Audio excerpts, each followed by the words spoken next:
Fala cambada de preá. Essa live aconteceu no nosso Instagram, aliás sigam lá também @resenha.canina, e contou com a presença da doutora Fernanda e com o Jean Romano, e foi muito boa, com assuntos muito relevantes. E claro que antes de começar tenho que falar no nosso parceiro, VetGrowth, que é nada mais nada menos que um suplemento aditivo que vai eliminar problemas no pelo, pele e aumentar a massa muscular, enfim vai transformar essa tranqueira que está aí no seu quintal em um gladiador canino, que exala saúde e beleza. Compra lá seus preás. Fala, Max. Tá me Fala, ouvindo? Jean, tudo bem? Tudo e você? Frio, hein? Beleza, graças a Deus. O Tá Leandro não tá frio. atendendo. Tá frio, né? Eu até protegi a careca aqui também. Olha eu aqui, ó. Boa, Espera só um minuto, eu já volto. Só um minutinho. tá jóia, combinado. Vamos lá falar de Hot. Para quem não conhece, o Jean é do Canil Serra Romano, canil especializado em Rottweilers. Pode fumar aqui, né, lá? Na live? Ah, com certeza, né? Aqui é raiz. Tá bom.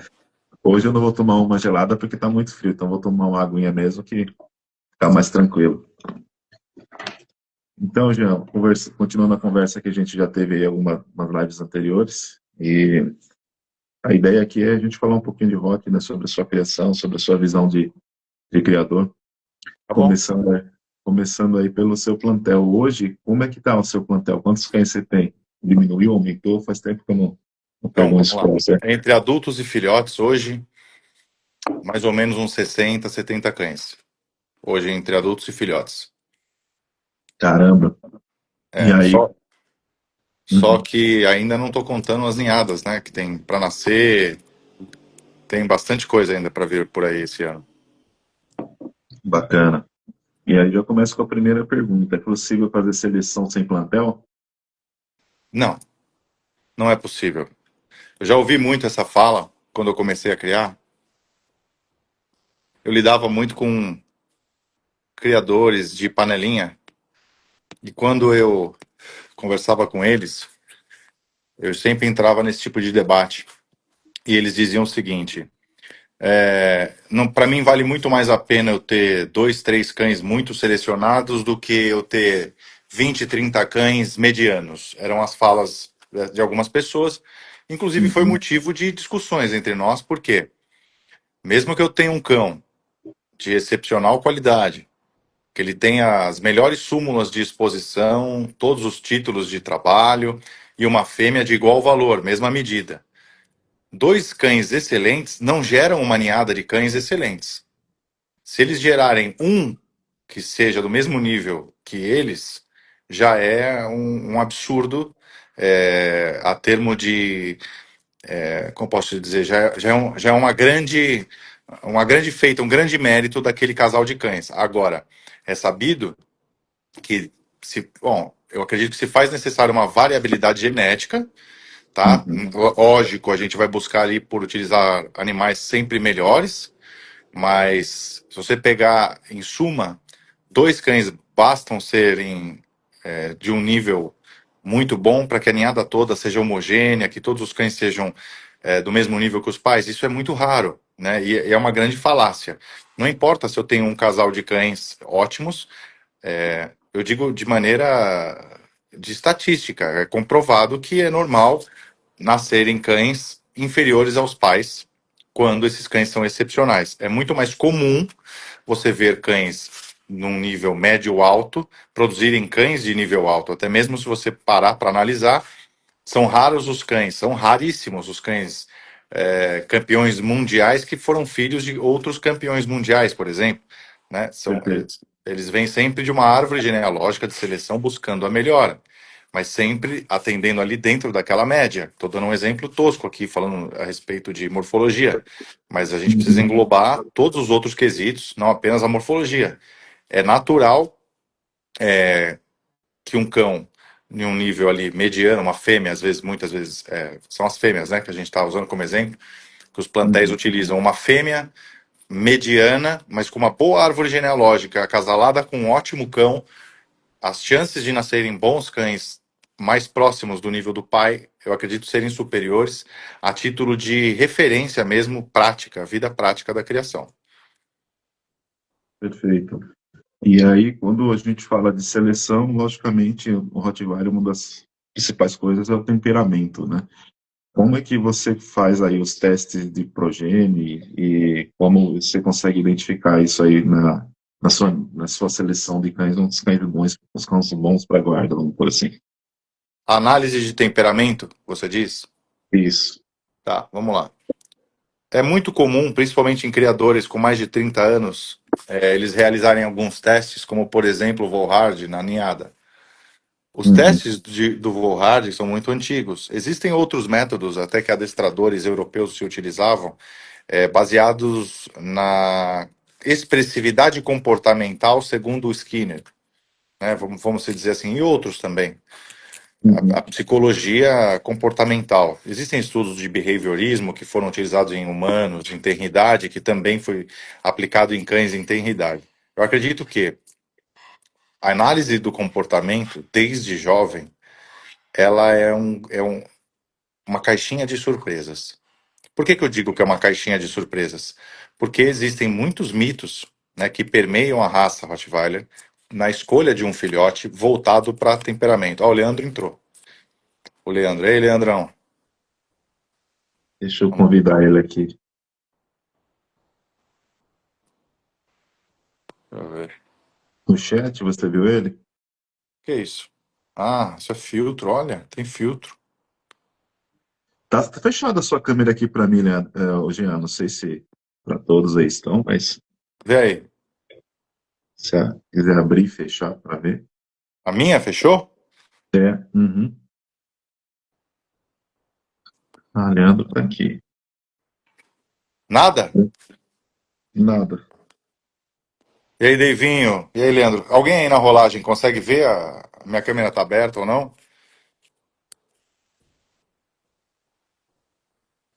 Eu entrei aqui no outro celular, não tá não.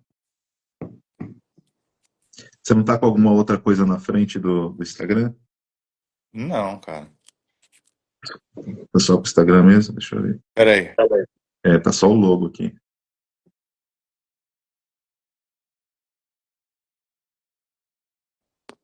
Esse Nada. Leandro Nunes Adestrador é o Leandro? Deixa eu ver. Nada. Quer entrar e sair novamente? Tá legal. Pera aí. Você me manda o convite, pera aí.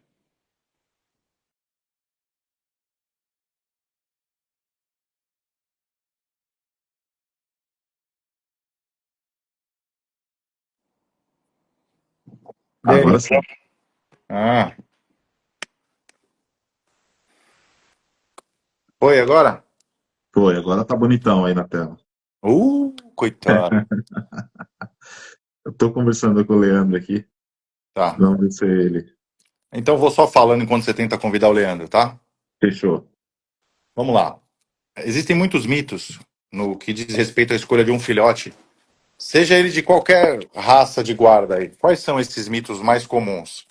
Ah, eu vou escolher o filhote, o mais sociável da ninhada é aquele que vem brincar perto de mim, o que lambe minha mão e tal. Ah, o filhote que tá quietinho ali no canto, ele é o alfa da ninhada, ele é o mais bravo. Ou muitas vezes o filhote mais reativo é aquele que será o melhor para a guarda.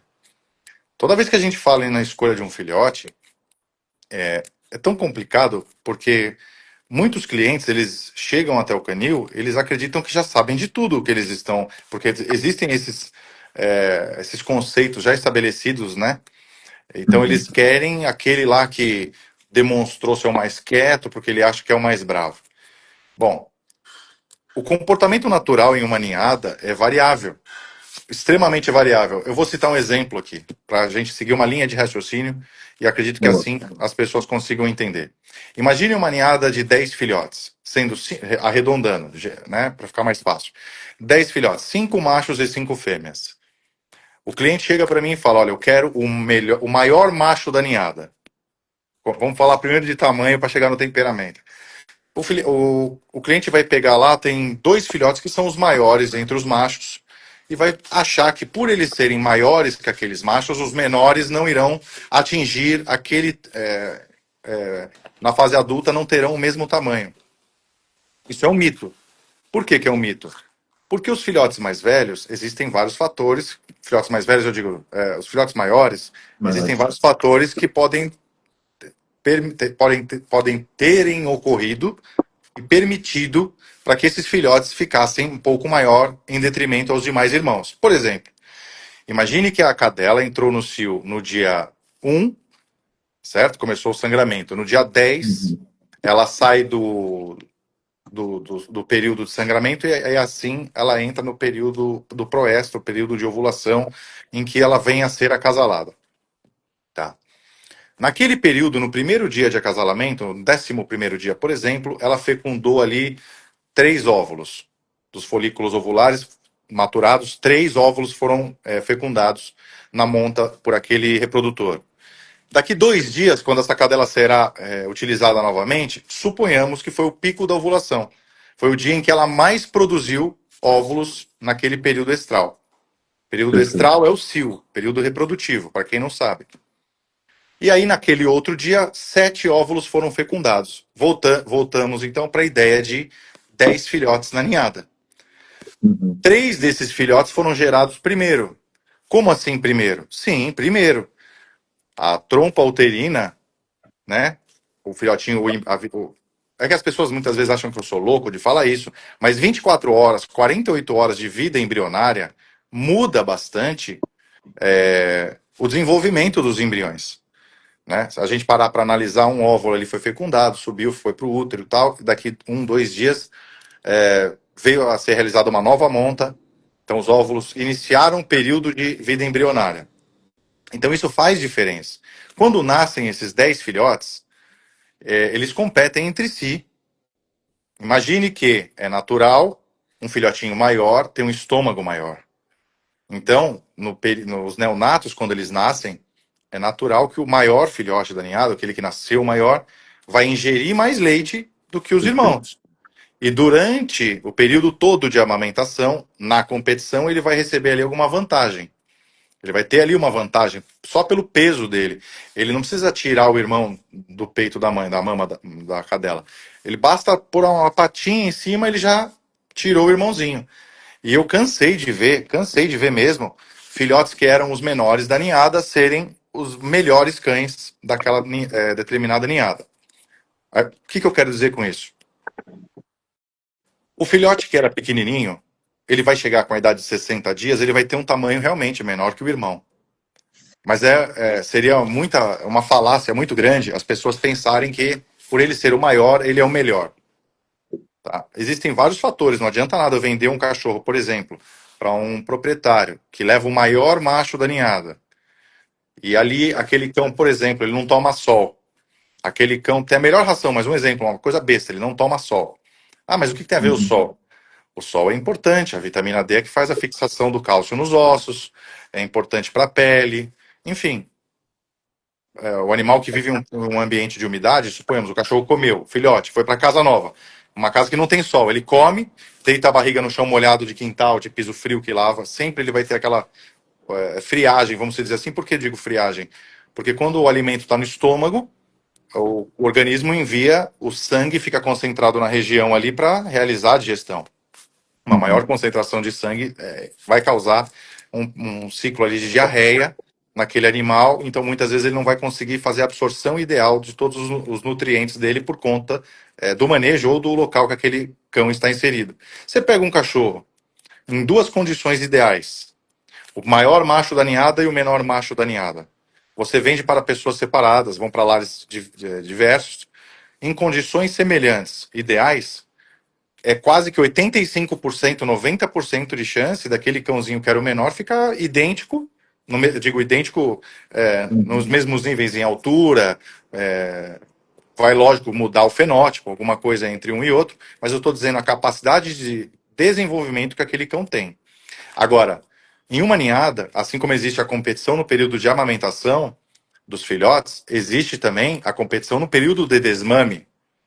Então, o filhote maior, volto a dizer, ele tem mais apetite. Você a gente começa a fazer pelo menos no nosso canil, a gente começa a separar os maiores filhotes da ninhada para que eles não prejudiquem o desenvolvimento dos demais, tá?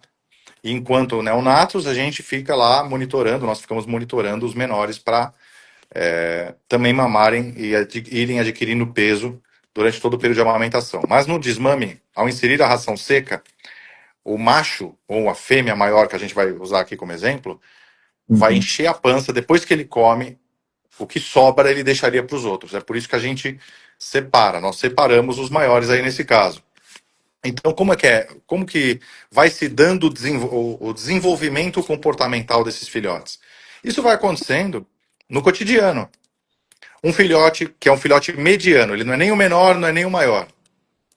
Geralmente, na ninhada, esse daí é o cachorrinho que ele não tem um estômago tão pequeno igual o menor filhote e nem tão grande quanto o maior, mas quando ele come, ele vai devagarinho ali dilatando o seu estômago e o apetite daquele cão em desenvolvimento vai aumentando de maneira gradativa. Um exemplo, o maior macho da ninhada, em detrimento a um filhote mediano, o desenvolvimento dele é mais tardio do que um filhote mediano. Por quê? O filhote que é de um tamanho um pouco inferior, vamos falar uma terceira escolha desse macho de ninhada, ele come pra caramba, come pra caramba. Ele vai ver que o macho maior não precisa competir tanto por alimento, então ele começa a se impor. E depois vamos supor aí, 70, 80 dias, aquele menorzinho, o menor de todos os filhotes da ninhada, geralmente entre os irmãos, eu tô dizendo. E não é temperamento voltado para o trabalho de guarda. O menorzinho da ninhada, com 70, 80 dias, geralmente é o que fica mais agressivo entre os irmãos. Porque é aquele que mais tem necessidade de se alimentar, tá? Claro que todos têm, mas ele tem o organismo dele, apesar dele ser pequeno, precisa de uma ingestão alta de alimentos, justamente porque ele tem um período de desenvolvimento ali tardio, né? Em detrimento aos irmãozinhos, então ele acaba tendo que se impor muito mais. E geralmente é o filhote mais agressivo. O grandão, ele dá uma rosnada e os demais param de tentar combater com ele. O pequenininho não. É aquele que já levou patada, ele já levou mordida, os machos maiores pisam nele. Então, ele já é mais casca grossa. Não dá para se comparar nem seres humanos e nem cães, em nenhum tipo de animais, né? Em nenhuma espécie de animais. Aquele indivíduo que foi forçado, que foi criado em condições mais voltadas para a sobrevivência, é incomparável àquele indivíduo que cresceu em condições perfeitas e ideais.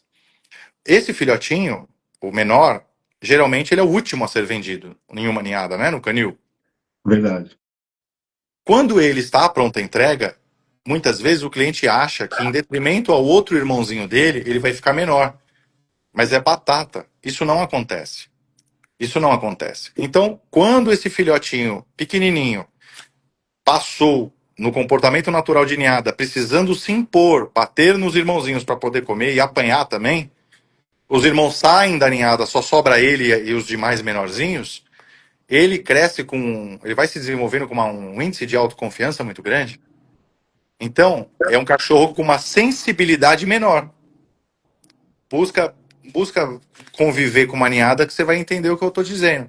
Ele tem uma sensibilidade menor a barulho, a ruído, a sensibilidade dele ao toque geralmente é menor.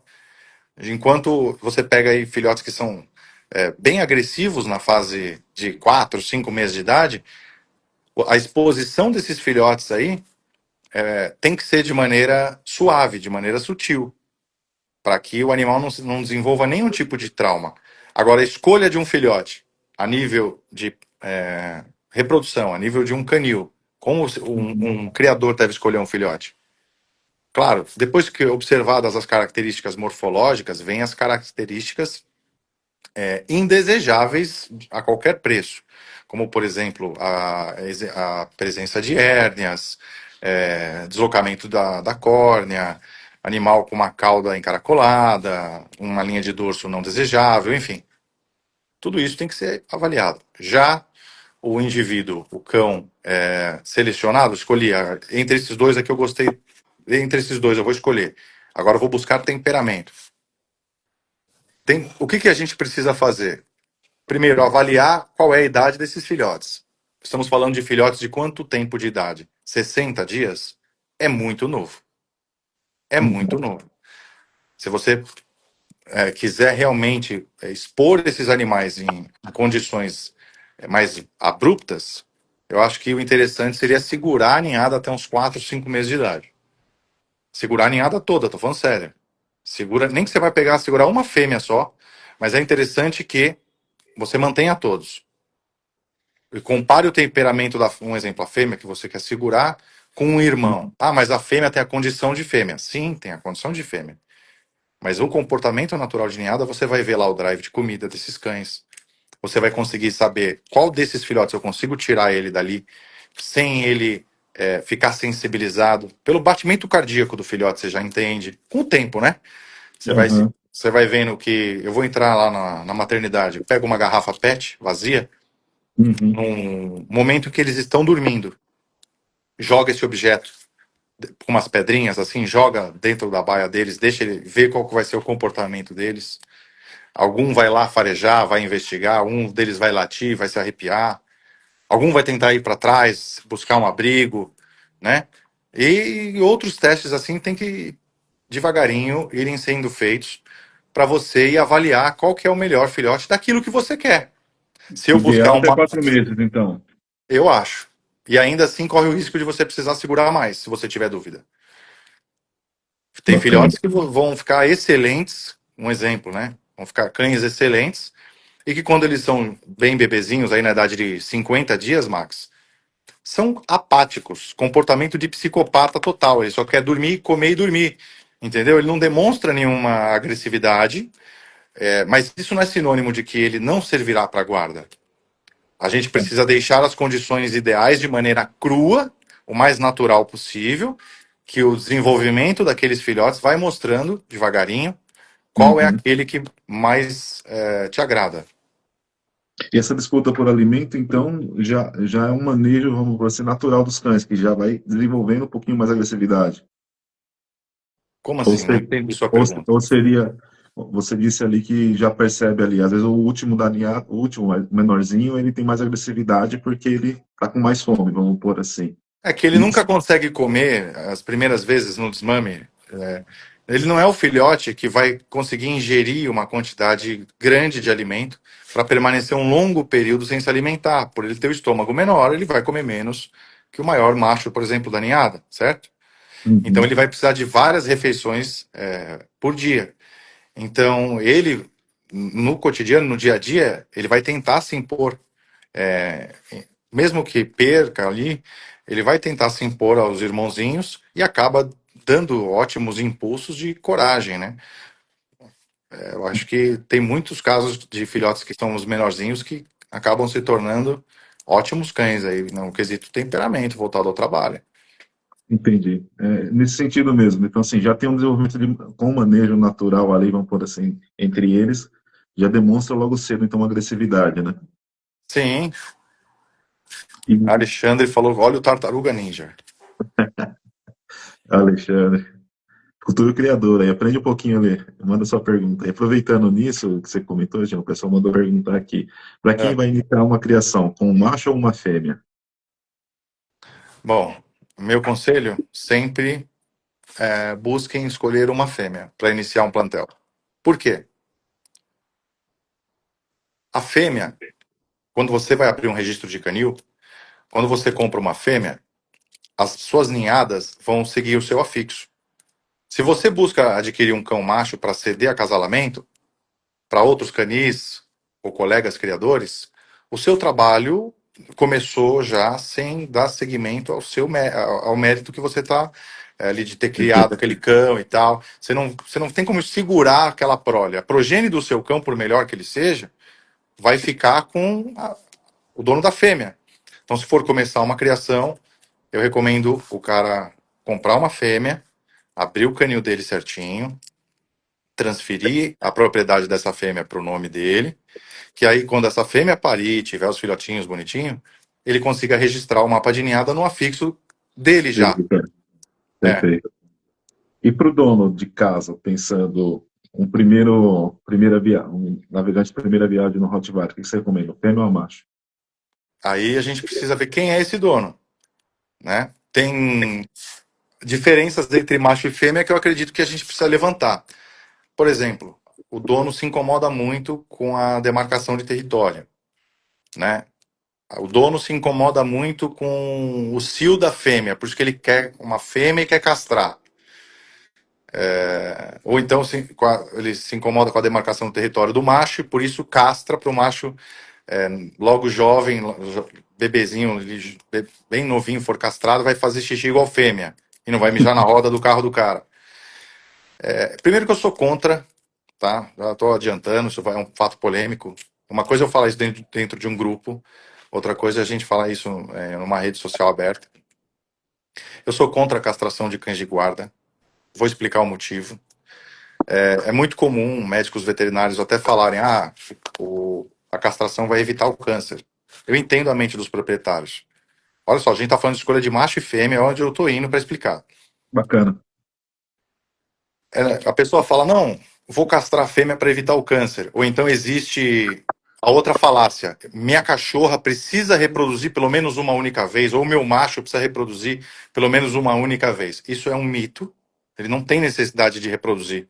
Primeiro, porque eles não têm libido, ele tem instinto de reprodução, certo? Segundo, que não existe pesquisa científica nenhuma que vai falar que um cachorro que reproduziu não vai ter câncer de próstata, de testículo, né?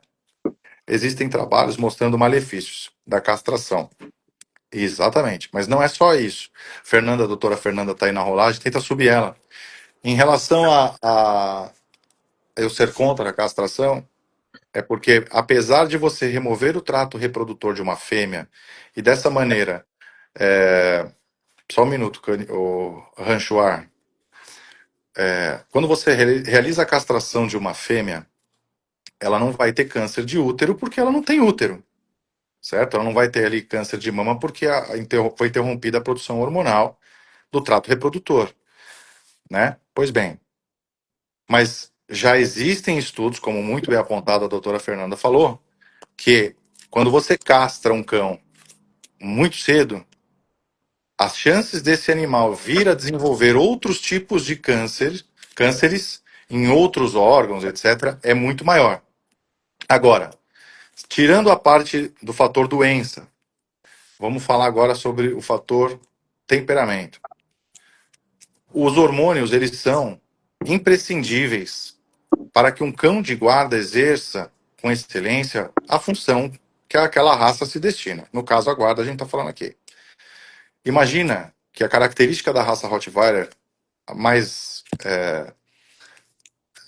vamos falar, predominante, seria a dominância, e Uhum. principalmente em cima do seu território. É normal, é natural que o macho exerça a dominância mais sobre o seu território e a fêmea exerça a dominância mais sobre os membros da casa.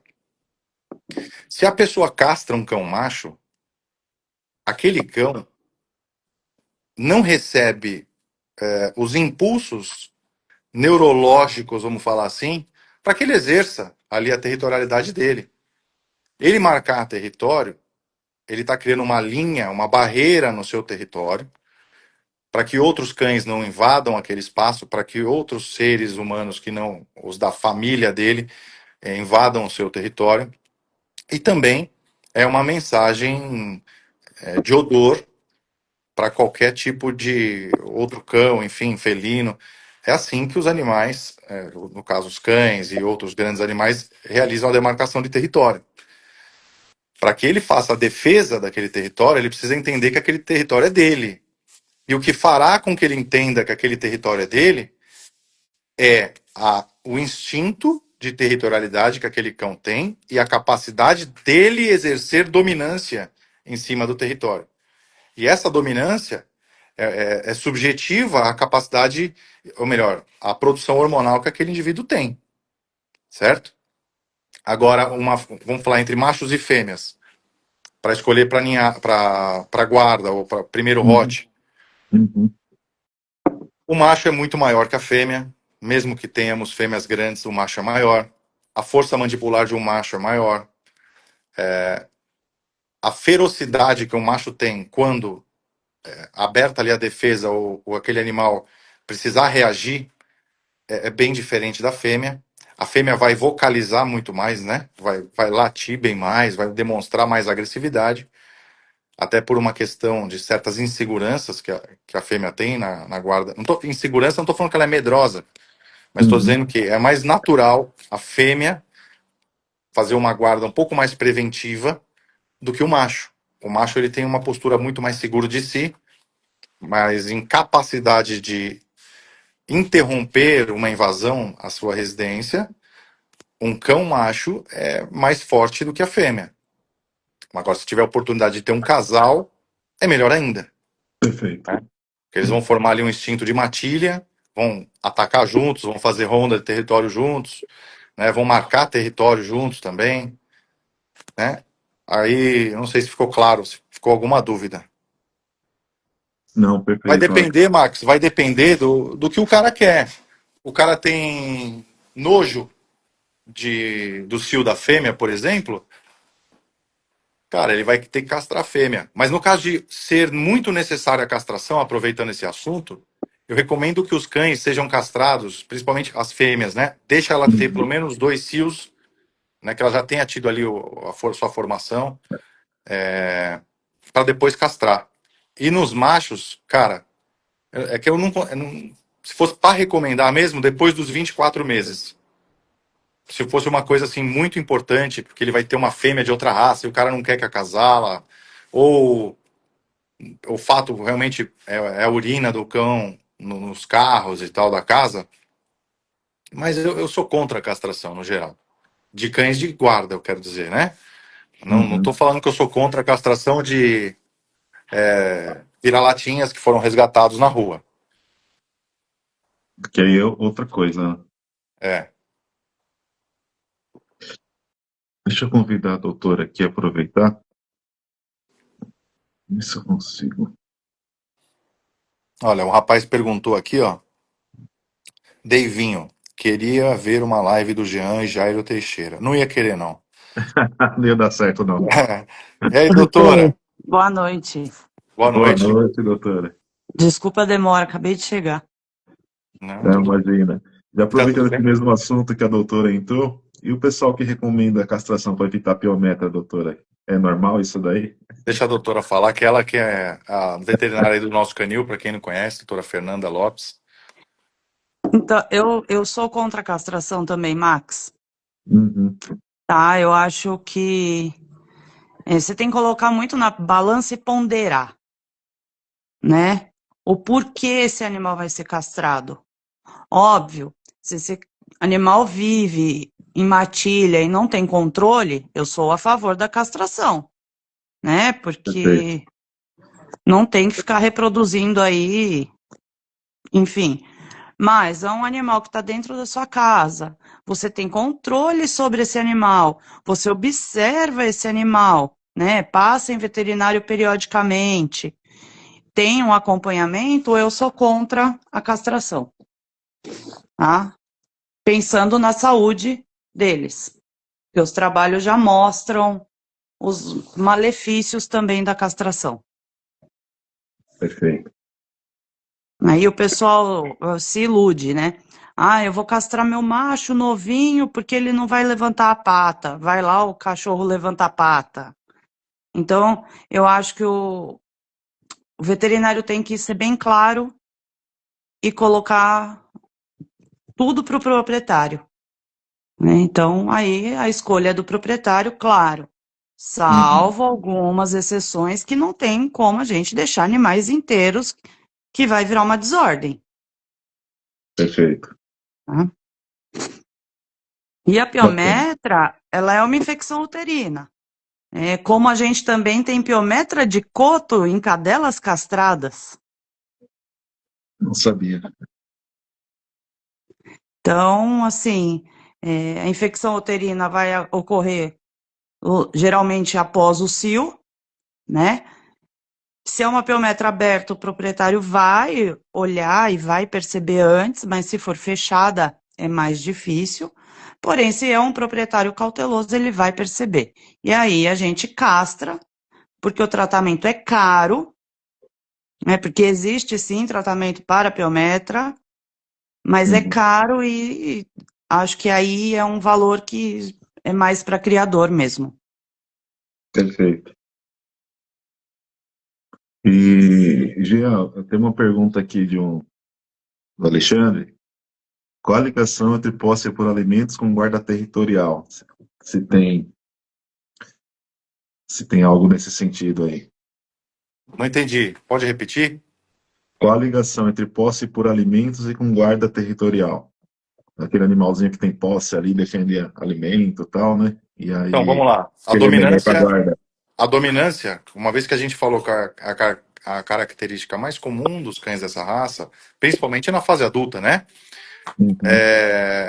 A dominância ela é exposta em diversas coisas. Uma delas também é a posse por recurso. Nada mais é. O que é uma posse por recurso? É a dominância, é a autoconfiança que aquele cão tem para exercer a posse em cima de um recurso alimentar, certo? Quando você Perfeito. tira isso do cão, muitas vezes, tá, é feito isso de maneira errada pelos adestradores, porque alguns adestradores não fazem isso da maneira correta. Qual é a melhor maneira de você ter um Rottweiler que não demonstre posse por recurso alimentar?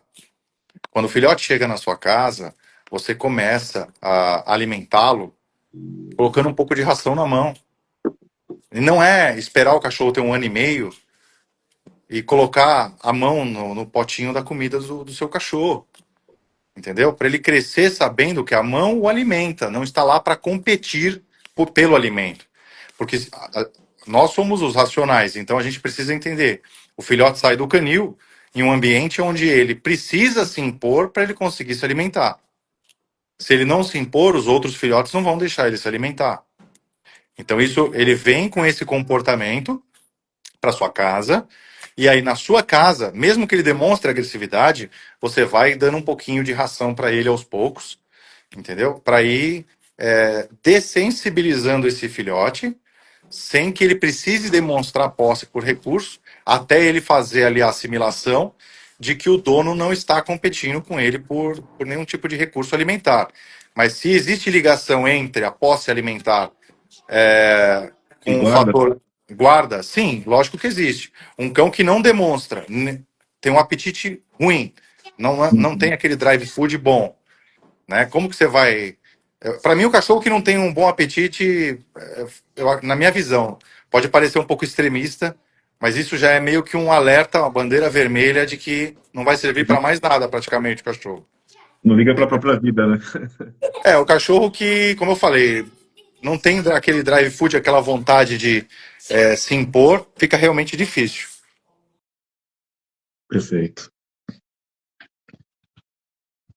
E você acha que, assim, nesse sentido, é possível trabalhar esse tipo de drive food para ele melhorar? O que é dele já é dele e não melhora?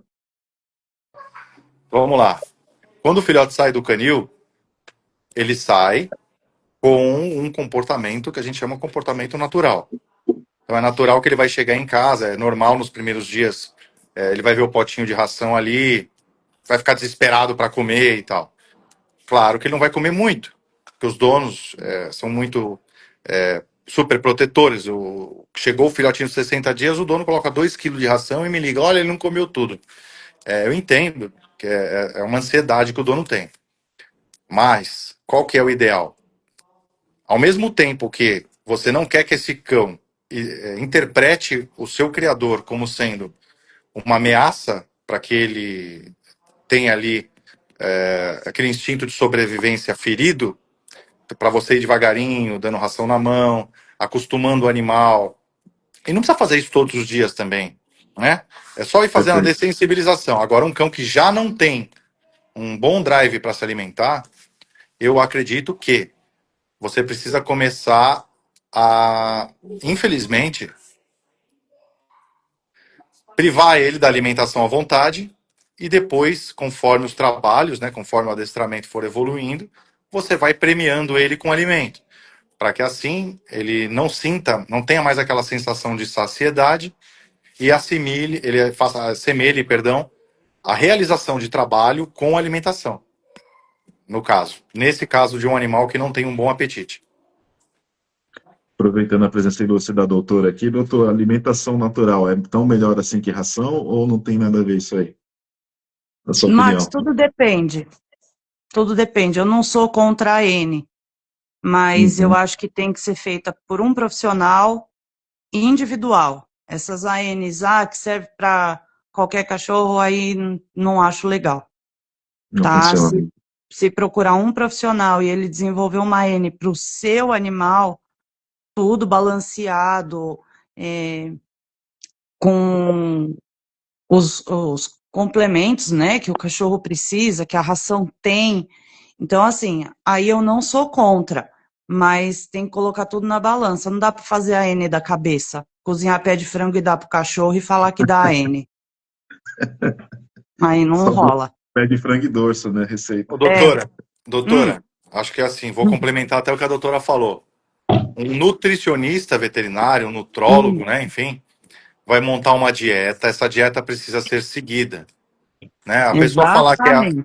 A pessoa muitas vezes fala, eu sou contra a ração, fazer um outro gancho aqui, eu sou contra a ração porque a ração contém nutrientes transgênicos, Tudo vai conter. né? O transgênico, houve uma época, inclusive, que eu tinha esse preconceito, até eu estudar um pouco, entender que não tem uma relação direta da ração utilizar alimentação, derivados transgênicos com o câncer, ou a proliferação de câncer em um organismo. Ou seja, é um outro mito que as pessoas muitas vezes acabam se apegando e que não devem se apegar. No que diz respeito à alimentação natural, você jogar arroz e pata de galinha e cenoura só para o seu cachorro não é uma alimentação natural. Ah, mas é natural, porque olha ali, a ração tem frango e arroz. E eu faço arroz para o meu cachorro e dou pata de galinha. Não, não é assim que funciona. Existem a matéria-prima, né, na formulação de uma ração, eles buscam balancear para atender os níveis de garantia nas porções a serem ingeridas no cotidiano do cão para nutrir todas as demandas nutricionais que o organismo vivo precisa, tá? Se você jogar só arroz e pata de galinha pro seu cachorro, ele vai ficar magro? Não, vai ficar inchado, né? Vai ter uma alta ingestão de carboidrato, muito sódio no organismo, vai aumentar a sede daquele cão, a retenção de líquido vai ser imensa. Você vai olhar o cachorro e vai falar, nossa, tá redondo o cachorro. Aí o dono fala, não, mas eu só dou arroz e cenoura pro meu cachorro. Mas o dia que esse cachorro tiver uma gripe, né? Aí você vai saber a imunidade desse cão, o sistema imunológico dele, o quão frágil está. Perfeito. Tem uma moça, um rapaz aqui perguntou: você acha que aos poucos aqueles cães bastante altos estão sendo diminuindo o tamanho dele na reprodução? Se você acha que aos poucos aqueles cães bastante altos estão diminuindo o tamanho deles na reprodução? Se eu acho que os cães muito altos estão saindo da reprodução, é isso? Está diminuindo o tamanho na reprodução. Vamos Essa é lá. seleção, né? Vamos lá. Antigamente, era muito comum nós vermos aqueles Rottweilers mais pernaltas. Era muito comum. Hoje em dia, isso está desaparecendo um pouco. Por quê? Aquele aspecto físico mais robusto, o aspecto físico um pouco mais desejável, ele afasta o biótipo de cães pernaltas. Como assim? O osso do animal, quanto menor a densidade óssea, ou melhor, quanto mais aquele esqueleto tende a se expandir, menor será a densidade óssea dentro daquele osso propriamente dito. Você imaginar um dog alemão, ele tem uma alta densidade óssea. Só um minuto que o pessoal tá saindo aqui, não sei se tá dando para ouvir. Eu vou pôr, tchau. Tá bom. Vamos com Deus. Tá legal, vamos com Deus, vamos com Deus. Peraí. Um dog alemão, Ele é um cão pernalta, certo? Beleza. Verdade.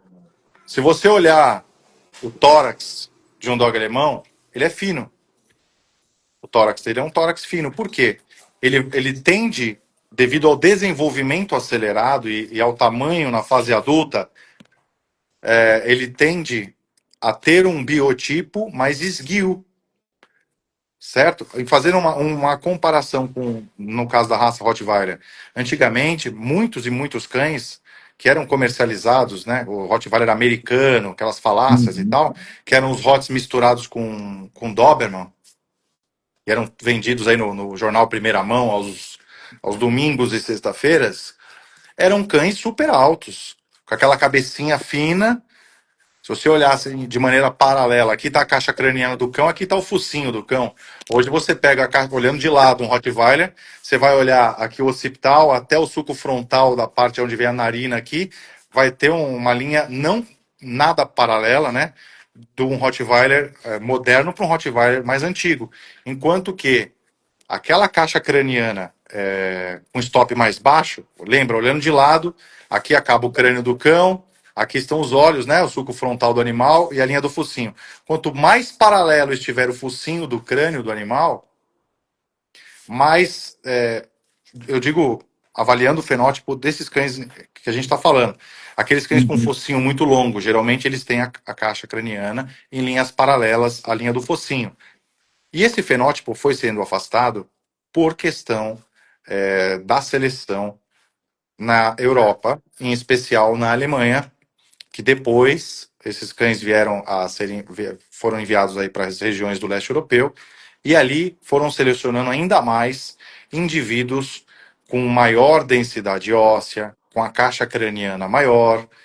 Então, não tem como nós termos ali um indivíduo extremamente robusto, né, com aquele ar de, aquela expressividade, aquela imponência, num cão com 85 de cernelha, né, um cão de 78 de cernelha. Isso não é possível. Né? Você vai perder a distribuição da massa magra naquele corpo, vai ser, os músculos vão seguir o esqueleto. Perfeito. Então, os músculos ficarão estirados e não em um espaço ali contraído num espaço menor na distribuição esquelética. É isso que eu estou tentando explicar. Não sei se eu consegui explicar a É, dúvida da moça aí. eu acho que sim, mas acho que ela queria mais saber se está diminuindo com o tempo, né? Eu acho que sim, é mais da. Depende muito do estado, cara. Assim, existem canis, por exemplo, no Rio de Janeiro, o pessoal lá tem um gosto pessoal. Tem um Uhum. gosto. É mais comum os canis no Rio de Janeiro utilizarem cães um pouco menores, principalmente machos, tá? Uhum. É o gosto dos criadores ali, geral. Tem criadores ali que vão gostar de cães um pouco mais altos? Tem, mas estou dizendo, no geral ali, eles utilizam cães um pouco mais, com uma altura ali, estourando 65 de cernelha. Muito raro ainda hoje ver um 66 ali no Rio de Janeiro. Em Minas, antigamente, o estado de Minas Gerais, eles tinham lotes imensos, imensos. E realmente isso daí foi mudando porque a inserção de novas linhas de sangue, né, nas árvores genealógicas, ali na progênie de determinados canis, principalmente quando o criador está buscando um fôlego genético, ele traz um cão de fora, que naquela árvore genealógica, os cães também são menores. Né? E estão buscando atender os olhos do juiz numa exposição, Uhum. propriamente dito. Né? Eles estão buscando aquilo que ganha a exposição. Não é a altura de um cão que ganha a exposição. Entendeu? Na verdade, apesar de existirem crivos na avaliação morfológica de um cão na exposição, esse não é um fator determinante. Infelizmente, porque deveria ser tanto quanto a, a expressividade e a morfologia de um cão macho deveria ser um fator, eu acredito, primário aí na avaliação de um indivíduo a ser exposto. Agora, se você vê um animal com 64 de cernelha, que ao ser exposto ele tem uma apresentação melhor, né, do conjunto morfológico do que um cão que tem 68, aí esse daí vai acabar tendo mais prestígio do que os outros. Mas, Perfeito. mas podem ser utilizados, cães até 68 de cernelha e tal, mas é considerado a altura ideal, né? 66 nos machos. Legal. Aproveitando já falar um pouquinho do canil Serra Romana, todo canil que se preza tem que ter uma boa veterinária, né? Eu sei que a doutora Fernanda aí não tem medo de roça de cães de grande porte. Doutora e Jean, logicamente, qual é vamos dizer, o período para fazer um check-up, para verificar tanto em canil quanto dono de cão? Imagino que para cuidar da saúde, o melhor método é a prevenção, né? Sei que a doutora está Sim. sempre no canil aí fazendo exames. Sim, Qual que é o... a doutora Fernanda vai semanalmente, faz avaliação, coleta sangue, coleta fezes, principalmente a parte de reprodução, ela faz lâmina das cadelas, faz teste de progesterona, a doutora faz análise, espermograma dos cães, faz, enfim, ultrassom, encaminha para outras especialidades. Doutora Fernanda é uma profissional muito competente da área, diferente da grande maioria, vou deixar ela falar, inclusive, mas não estou te elogiando só porque você está aqui, eu sempre falo isso. Diferente da maioria dos médicos veterinários modernos, que existe, primeiro, uma resistência por parte deles com a raça Rottweiler, porque na faculdade de medicina veterinária, eles aprendem, claro, a clinicar, a farmacologia, a diagnosticar doenças e tratar. Mas eles não aprendem sinofilia, eles não entendem a parte de comportamento animal. Então, o diferencial da doutora Fernanda, eu dou todo o mérito aí para ela, por ela ser uma mulher muito corajosa, uma mulher desinibida. Ela lê o comportamento do animal, ela respeita, né, o comportamento do animal, e ela vem já há muitos anos trabalhando com canis, sempre prestando com muita excelência o seu trabalho de médica veterinária. Eu acho que o primeiro ponto, Max, o Jean já falou. Primeiro é respeito. Se a gente não respeitar o animal, esquece. Você não mexe nem com um dos piores, que é o pincher, né? Não é o hot, é o pincher. Mas assim, a gente tem que ter respeito. Graças a Deus o Jean sabe, eu não tenho problema com os cães do canil. Eu brinco ainda com meu amigo Jaws, né? Que ele é o que faz um circo a mais lá. Mas falar que eu tenho problema com os cães é mentira. Mas eu respeito, né? Eu respeito e eu acho que esse é o ponto principal. Quando Uhum. você tem respeito pelos animais, você consegue manipular esse animal. Você não precisa prender ele igual um porco, né? A gente faz o ultrassom das cadelas, tudo sem focinheira. Leandro tá aí, o Leandro também sabe que ele já trouxe cadela dele no canil do Jean para eu fazer, né? Então, assim, o ponto principal é respeito. A partir Uhum. daí, a gente consegue mexer e vai embora. E para dono de cão, você recomenda um check-up anual? A gente sabe que Sim, o rote é rústico, né? Mas sempre é bom eu ter acho cuidado, né? assim, depende da idade do cão, óbvio, mas o ideal a cada 6 meses, tá? Tá. Os cães mais velhos, aí, se começar a mostrar alteração, a gente diminui esse tempo, né? Cães portadores que já apresentaram doença do carrapato, é diminuído o tempo do check-up, porque a gente sabe que não tem cura.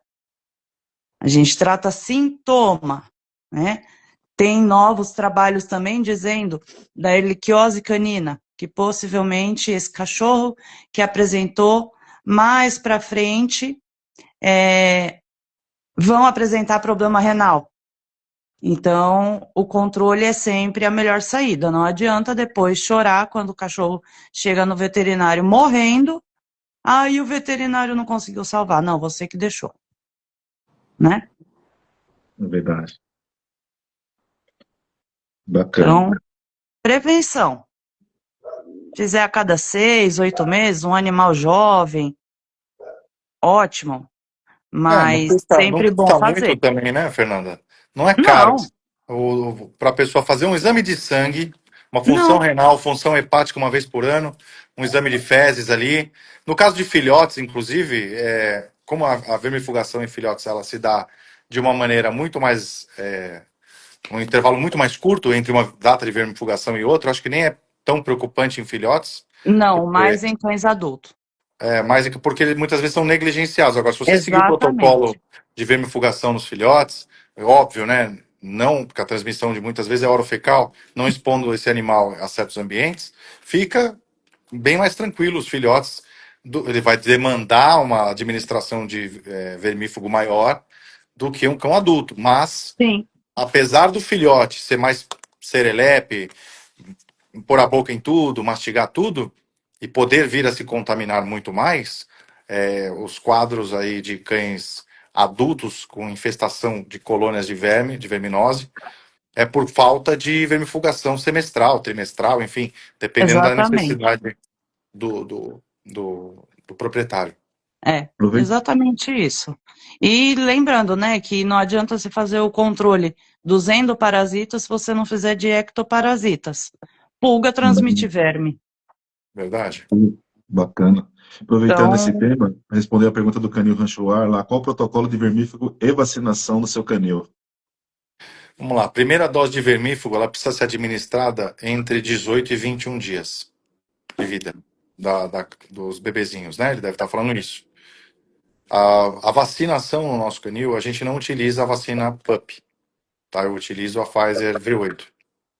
Eu sei que tem pessoas que gostam de fazer a PUP, mas nós não utilizamos por uma questão de raciocínio lógico, acredito. O intervalo vacinal, tá? Entre a Jean, primeiro só da um carga. adendo. Ah, Só um adendo. pode falar. Os cães do canil são vacinados regularmente. Então, os anticorpos da mãe vai passar para os filhotes, tá? Não havendo essa grande necessidade de fazer a PUP, dando para esperar para começar a vacinação já com a V8, que é o que o Jean usa. Beleza. E outra, nosso intervalo de vacinação é de 21 dias. Muitas vezes as pessoas utilizam um intervalo de 30 dias. Alguns canis até utilizam um intervalo maior. E eu sempre procurei fazer com intervalo de 21 dias. Explico o motivo. Vocês vão lembrar na época do Covid, você fazia um intervalo de uma vacina e outra ali, estourando um mês. E tendo o pico de imunização de uma vacina com 15 dias, depois de administrada. Então, se o pico da imunização, né, daquela vacina que eu injetei no animal será 15 dias após a administração, se o intervalo vacinal é de 21 dias, você concorda que do 15º dia, quando essa vacina já tem ali a quantidade de anticorpos, antígenos na corrente sanguínea do cão que recebeu a vacina, do 15º dia ao 21º dia, onde ele vai estar recebendo a próxima dose de vacina, o período de exposição, ou melhor, desproteção, né, de o animal ficar desprotegido, sem a carga viral em pequena quantidade para a produção de anticorpos, é bem menor. Né? Se eu faço um período aí de 30 dias, intervalo de vacinação entre uma dose e outra de 30, o período é um pouquinho maior. Apesar de, vamos falar assim, o período de eficácia, né, no sistema imunológico, para o sistema imunológico, a vacina, ser maior do que esse. Né? Muito maior. Mas vai depender da exposição que aquele cão tem a possibilidade de contrair alguma virose.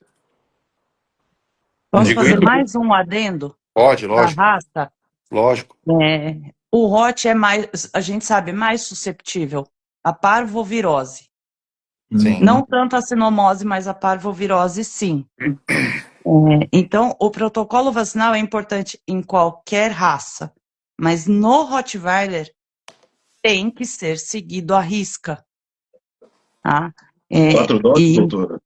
4 doses, porque a vacinação ela precisa, né, por trabalhos novos também, acabar aos 4 meses de idade. Por que a Tá? preferência pela V8, Jean?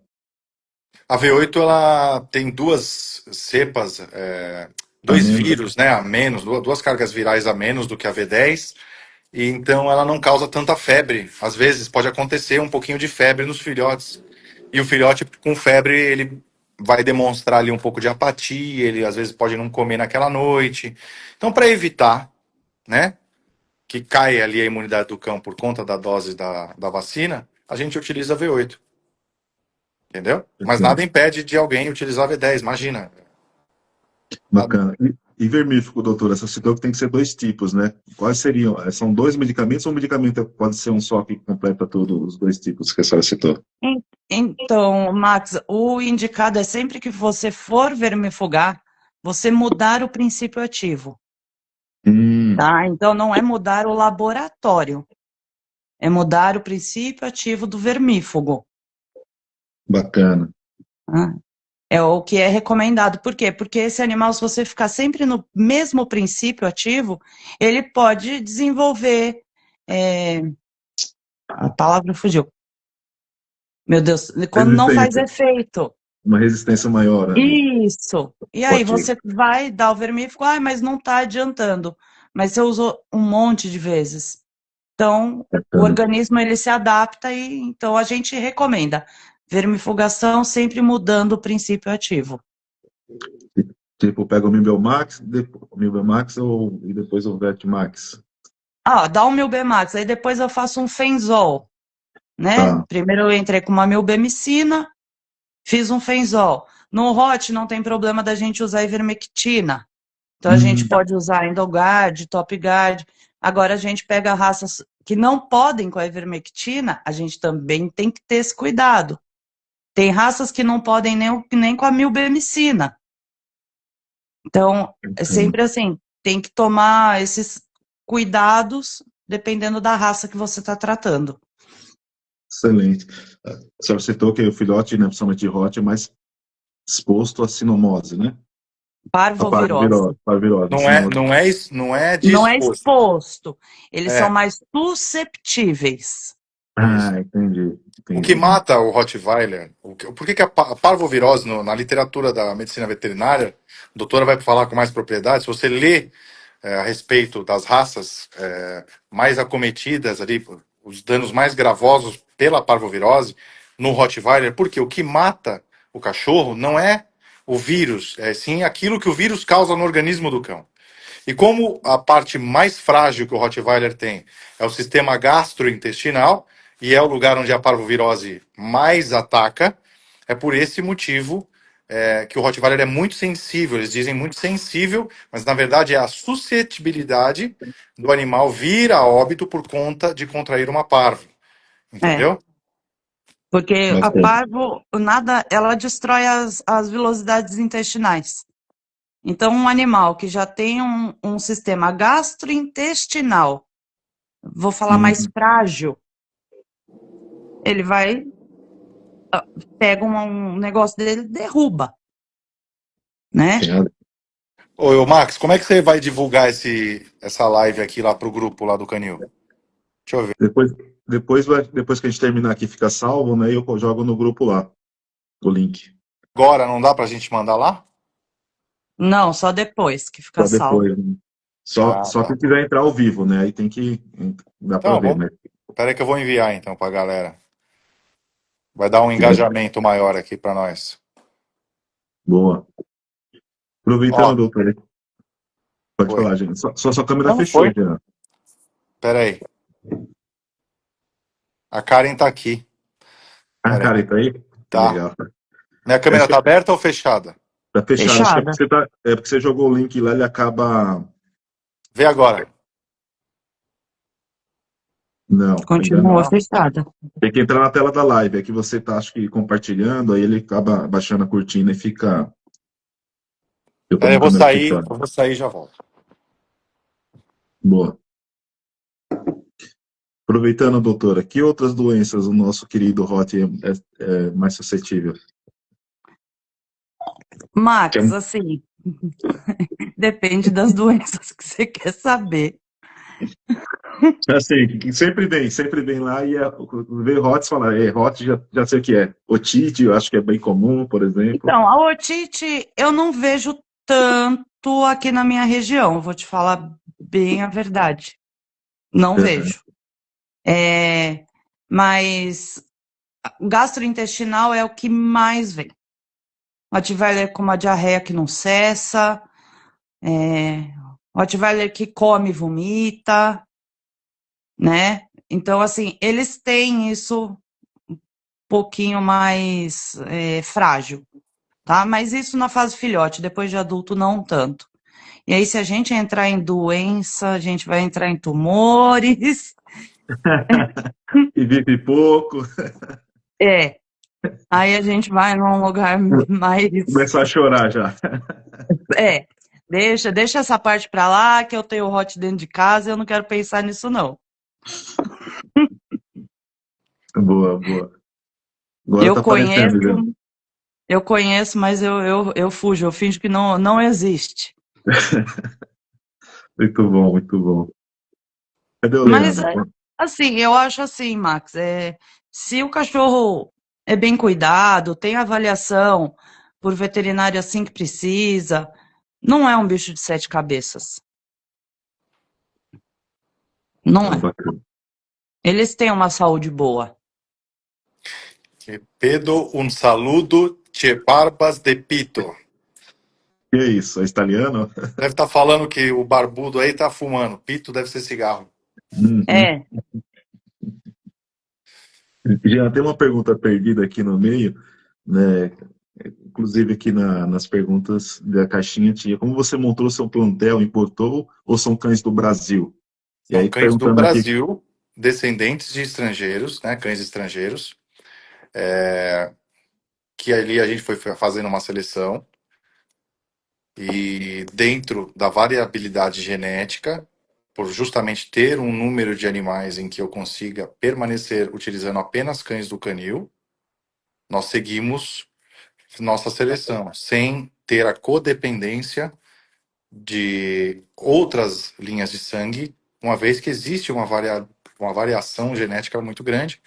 Eu tenho tempo, né, uma hora, eu vou precisar de um fôlego, mas ainda não chegou essa hora de buscar essa linha de sangue externa. Ainda eu consigo permanecer utilizando a linha de sangue do nosso canil. Mas na progenie, respondendo a pergunta, a progenie dos animais, há 6 gerações já, não mais. Há umas 8 gerações passadas eram cães importados e animais que vieram ao Brasil, acasalaram, nós ali adquirimos alguns cães. bacana.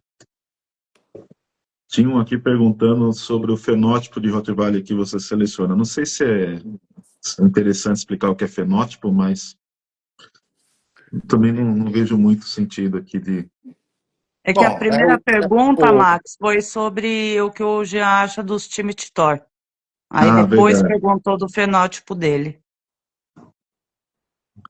Ah, bom, verdade. aqui o Bruno falou, em relação ao Hot, infelizmente, presenciei muitos óbitos por hipertermia em dias muito quentes, com atividade física de baixa ou média intensidade. Bruno, vamos lá. Capacidade cardiorrespiratória de um cão Rottweiler é diferente da capacidade cardiorrespiratória ou cardiopulmonar de um cão lupoide. Por quê? Nós estamos falando de um molosso. Os molossos têm uma capacidade cardiorrespiratória, cardiopulmonar, vamos dizer assim, menor do que um pastor alemão, por exemplo. Tá? Um animal molosso, ele tem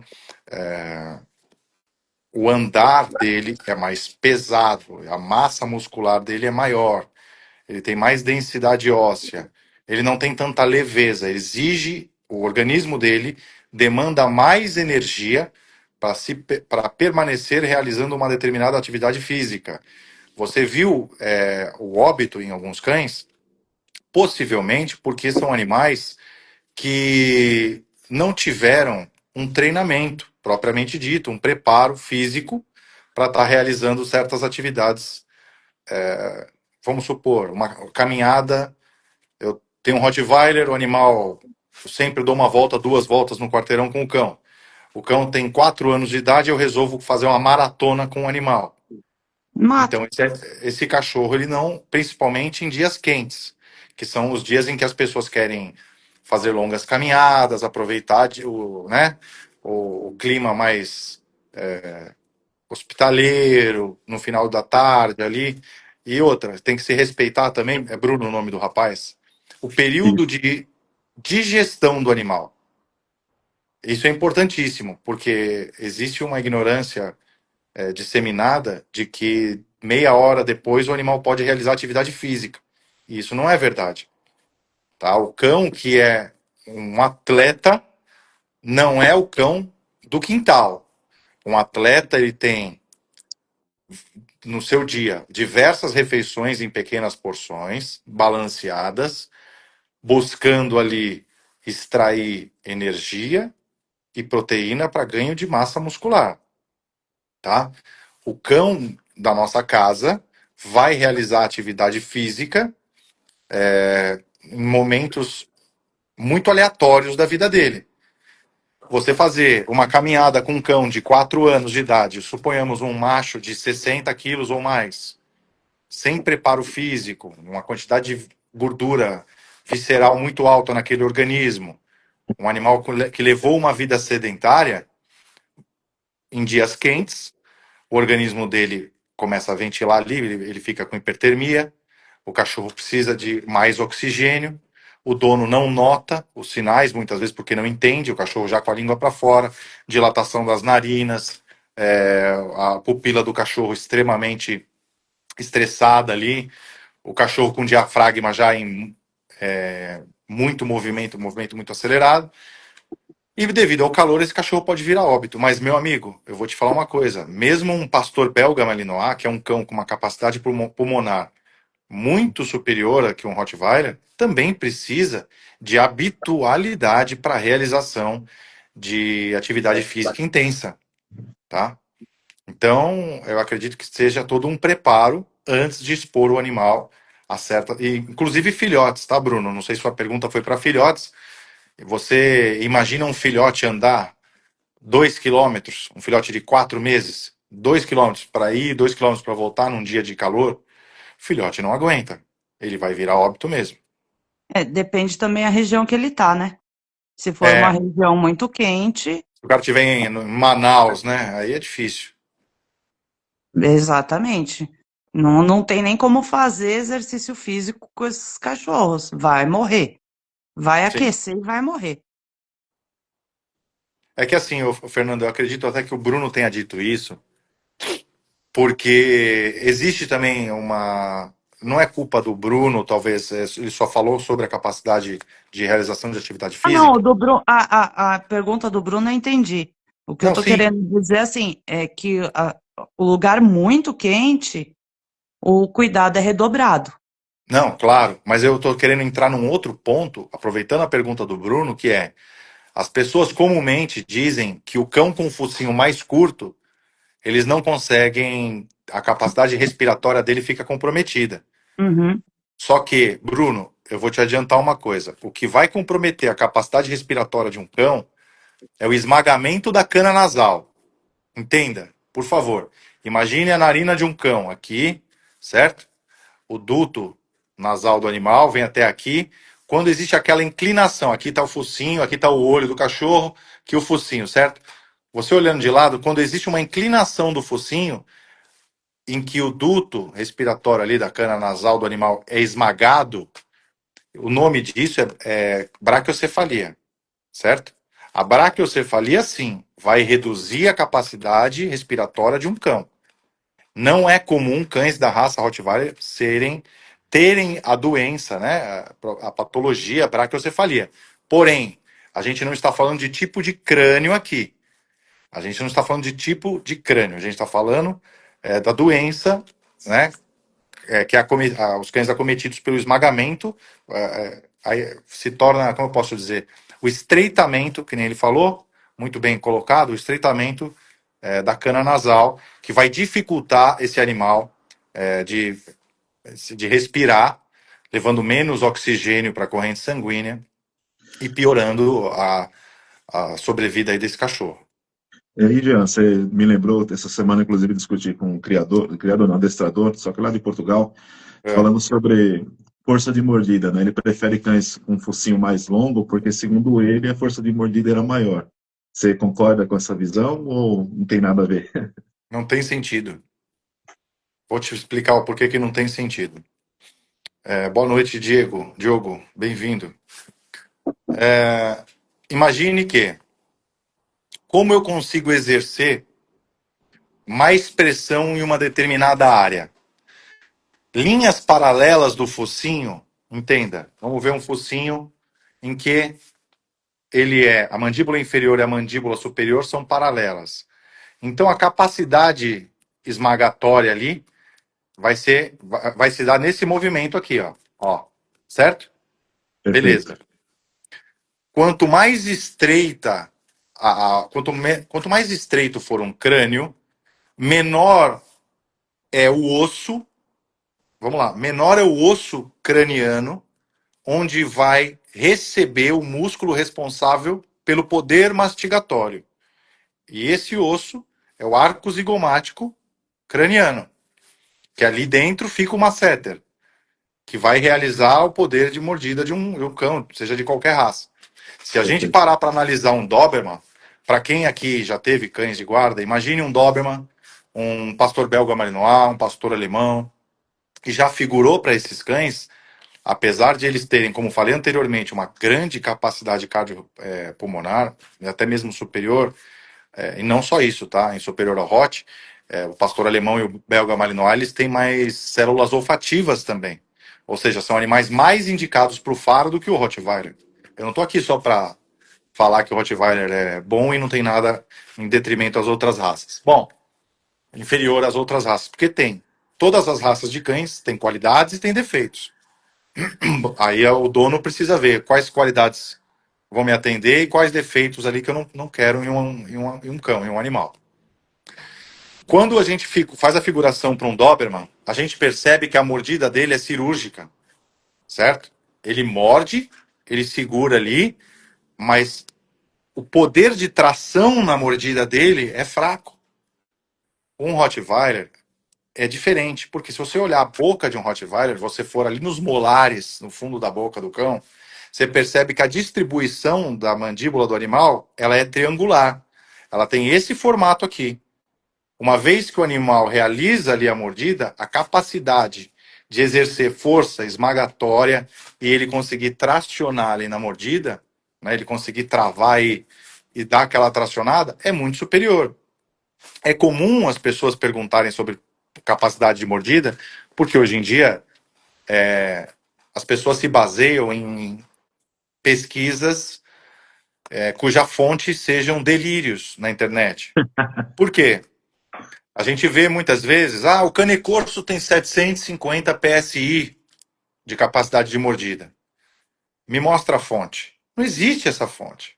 Primeiro, o prognatismo é uma característica da raça cane corso. Um cão prognata tem ali o prognatismo vai interferir de maneira direta na capacidade esmagatória do cão. Porque uma vez que a mandíbula inferior se projeta, quando esse cão morde, vai viver escapando a boca do cão, certo? Não vai ter a capacidade de travar igual um cão com a mordida em tesoura, entendeu? Peraí que deu um alerta aqui. Estão vendo aí? A câmera está aberta. Tá aberto. Então, essa falácia de que quanto maior o focinho de um cão, mais forte é a mordida dele, então um tamanduá tem a mordida mais forte do que um crocodilo. Vamos falar de maneira ridícula. Então, só existem 3 cães que tiveram aferição de mordida, de maneira científica ali, apesar de ter muita margem de erro e muita interpretação aí. Mas são circunstâncias a serem importantes a serem levadas em conta.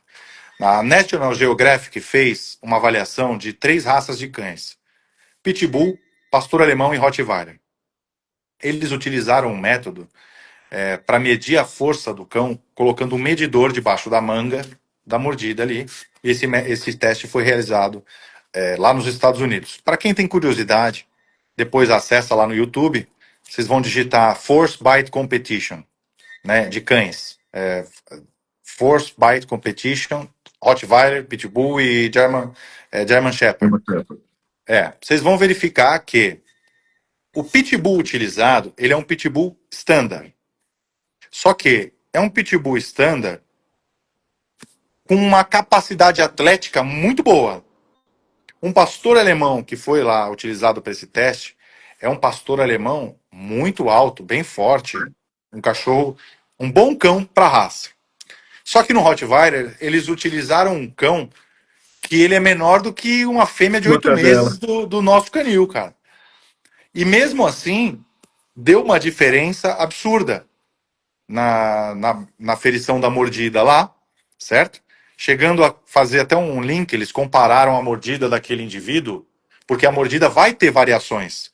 Então é por isso que não adianta eu pegar e fazer um videozinho de TikTok com um monte de tabela. Ah, quanto que tem a mordida do pastor alemão? Ah, tem tanto aqui.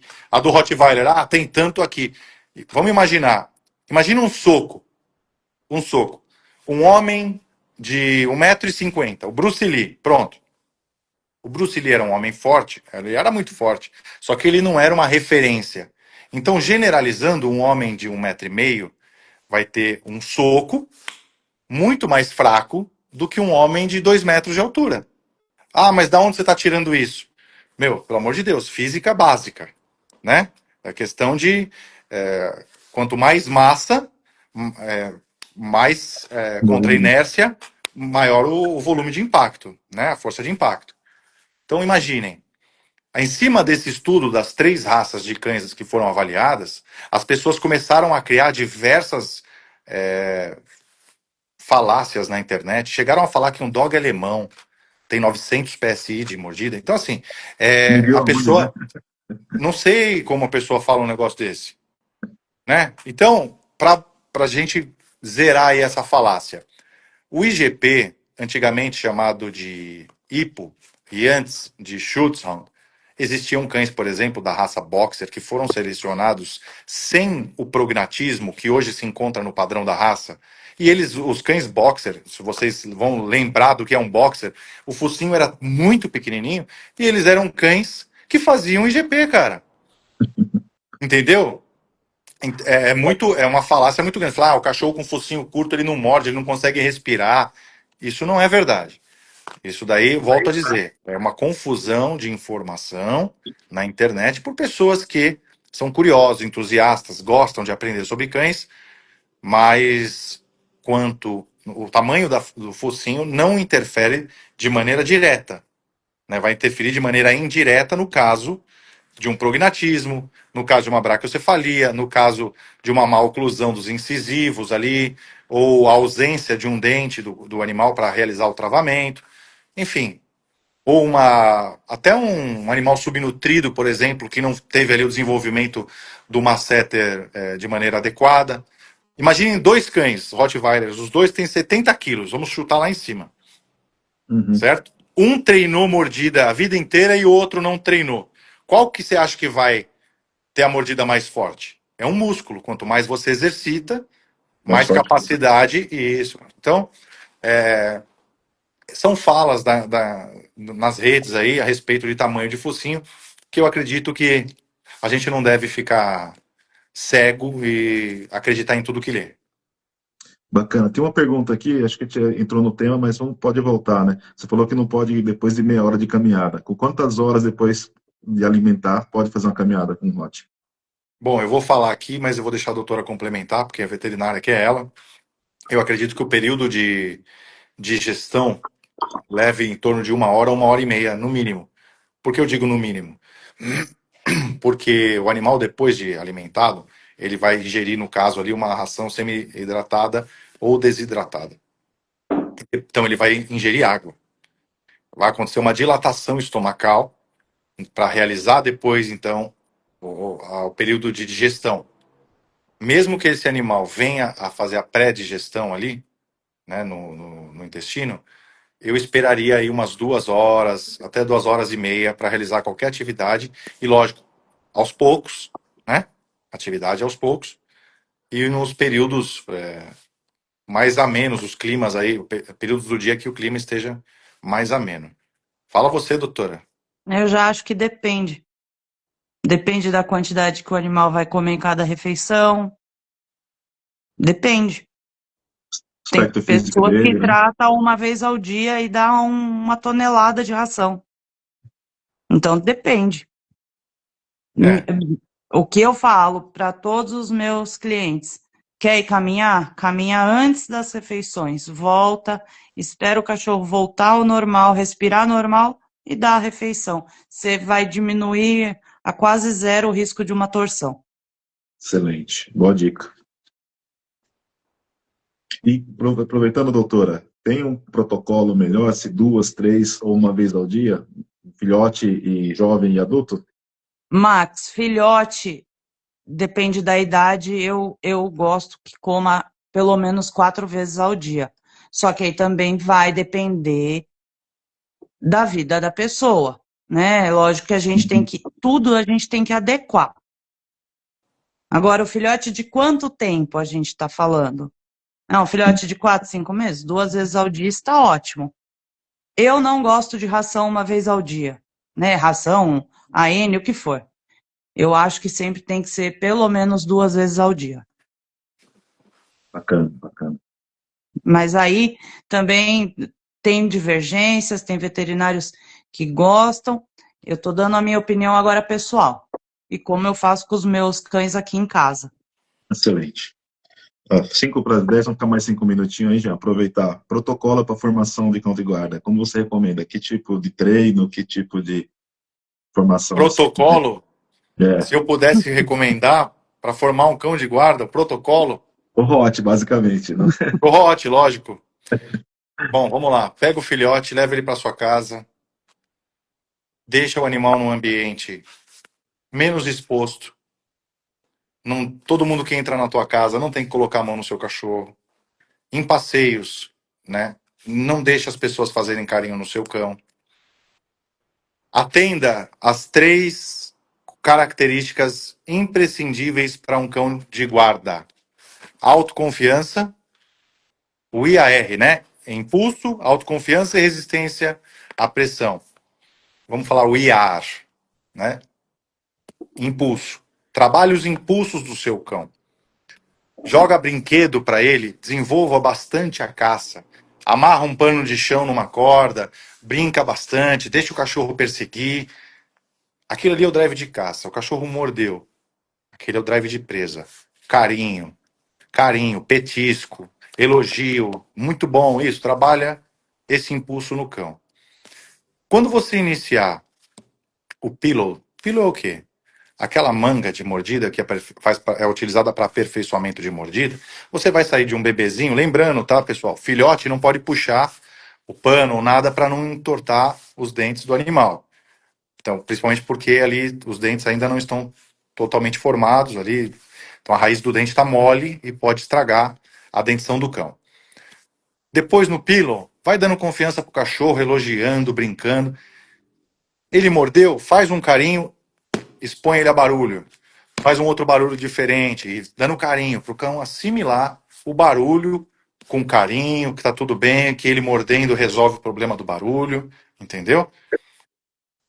Outra coisa, resistência à pressão. Nunca, nunca criem traumas nos filhotes de vocês. Tá? Não adianta nada eu levar um filhote para minha casa, ele pegou um chinelo, eu desço a lenha no cachorro porque ele mordeu um chinelo. Esse cachorro vai crescer traumatizado. Esse cão vai pensar que por ter mordido o chinelo, ele apanhou. Então amanhã, se ele morder alguém, ele vai apanhar também. Então ele vai ser um cão que hesita. Apresente os conflitos mentais do seu cão aos poucos, nunca de uma vez só. Como assim conflito? O cachorro não sabe andar na guia. Devagar. Põe só a guia, sem o enforcador, deixa a guia no pescoço do cachorro, deixa ele solto em casa, devagarinho, só segura a guia, não dá tranco, só segura para ele ver que tem alguma coisa segurando ele ali, vai chamando ele pelo nome, né? Vai criando ali o vínculo do dono, o animal vai aprender a te seguir, né? E outras coisas também, tudo com calma. não apresentar trauma para um cachorro com menos de 15 meses de maneira nenhuma. Trauma, Bacana. entenda, conflito no adestramento, tá? Forma o cachorro em caça, até na obediência. Se o seu adestrador é um adestrador que para fazer o cachorro sentar, ele só usa o enforcamento, né, e a submissão do cão, esse adestrador não é bom. Porque o seu cachorro vai assimilar a palavra com o trauma para que ele faça alguma coisa. Agora, se é um adestrador que no petisco ensina o cachorro a sentar, ele está criando ali um vínculo com o adestrador, e esse adestrador, depois do petisco, vai dando brinquedo, bolinha, enfim, né, vai tirando ali a alimentação e como petisco, dando bolinha, vai trabalhando a caça do cão também, né? Isso é importante, ter também um bom adestrador. Busque por adestradores que sejam formadores de cães, tá?